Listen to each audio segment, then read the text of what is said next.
This is why you're going to keep losing money, right? You're going to lose money to guys like me. Now, theoretically speaking, right? And what do I mean by that? It means that you're going to lose to people who continue to put in the work and do the homework. A lot of you guys out there just want to click buttons, buy, sell, any random day, any random time, follow some Mickey Mouse strategy and, change it every single day. A lot of you guys are not staying consistent. A lot of you guys are not putting in the effort. A lot of you guys are not back testing. A lot of you guys are hiding in the corner, okay? You're taking losses, not telling anyone about it, and then you're thinking that mysteriously you're going to wake up tomorrow and if we have a good day, you're going to be green. So again, why are you going to lose to a trader like me? It's currently 1:37 p.m. Pacific Standard Time. Market's been closed for 30 minutes.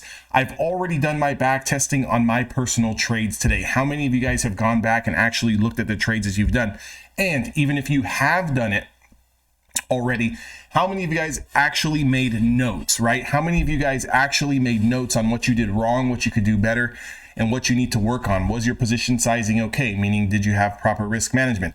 Did you hold the trade for too long? Did you hold the trade for too short? How many of you guys have actually done that? So let's break down the NASDAQ 100. I'm going to show you my trades that I'm looking for.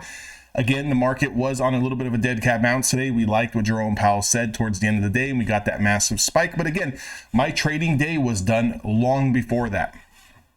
I did not take the opening range, meaning, as soon as the market started to open up and started to push higher, I didn't necessarily jump in right then and there. I've been teaching my guys at Evolution Traders right now, let's wait for the opening range because the market has been a little bit more choppier. We've had a little bit more sideways action. And one thing that comes along with that is traders tend to get chopped up.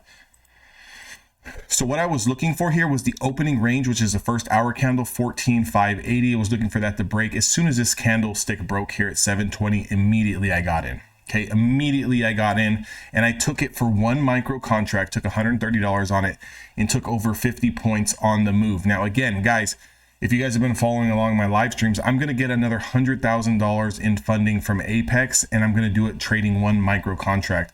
My timeline is to get these things funded before the end of the year, so I'm allowing myself 2 months to do that. That's going to bring me up to a total of $250,000 in funded cash through these evaluation firms. So with that being said, we started to trade around sideways. I wanted no part in the shorts today because I was looking for the dead cat bounce. So when you come in with a bias, you come in with a plan, you need to stick to that. Now, again, if we were to lose the opening session lows or maybe lose a prior day's low, then yes, then I would look to switch my bias. But as long as we're trading above the opening range lows and we're trading above the previous day's lows, I really don't have any intentions of going short. The next trade that I took was here off this 20 play here. I did try to take a little bit of a scalp here on this 20 play and then got stopped out.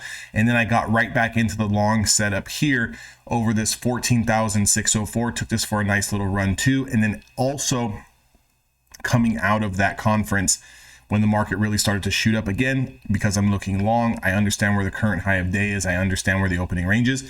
Just look at how long we held the opening range, right? So why is that first hour so important? The first hour is so important because that kind of sets the day's range.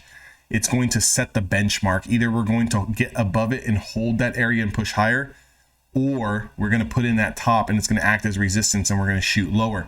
Being that we were holding it all day long, I had no intentions of going short. I was looking for the longs, took this last scalp play here, made $205 on one account and $250 on the other. Again, how many of you guys are actually doing your homework? Make sure to actually do your homework.